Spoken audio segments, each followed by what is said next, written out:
হয় নমস্কাৰ, মই আজি দেখাম আপোনালোকক পুচ ডিম বা আমলেট যোনখন আমি কওঁ এইটো কেনেকৈ কৰে চাওক।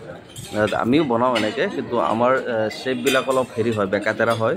কিন্তু সিহঁতে কি কৰে, এটা ৰাউণ্ড এটা হেৰি মানে পাতি এটাৰ ভিতৰত ধুনীয়াকৈ মানে কণী ঢালি দিয়ে। একদম শ্বেপটো খুব ধুনীয়া হয়, একদম চাৰকোলৰ নিচিনা, খুবেই ভাল লাগে।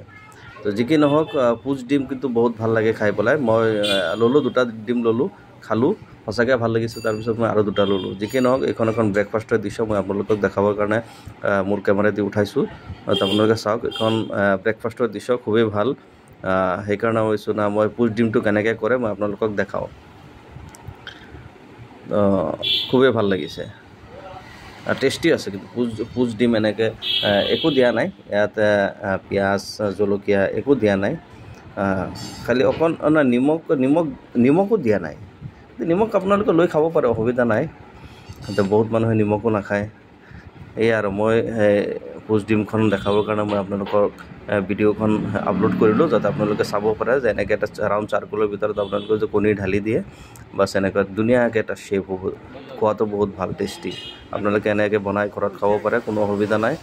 আৰু যদি ভিডিঅ'খন ভাল পায় তো আপোনালোকে শ্বেয়াৰ কৰিব, যাতে বেলেগ আৰু মানুহে দেখিব পাৰে।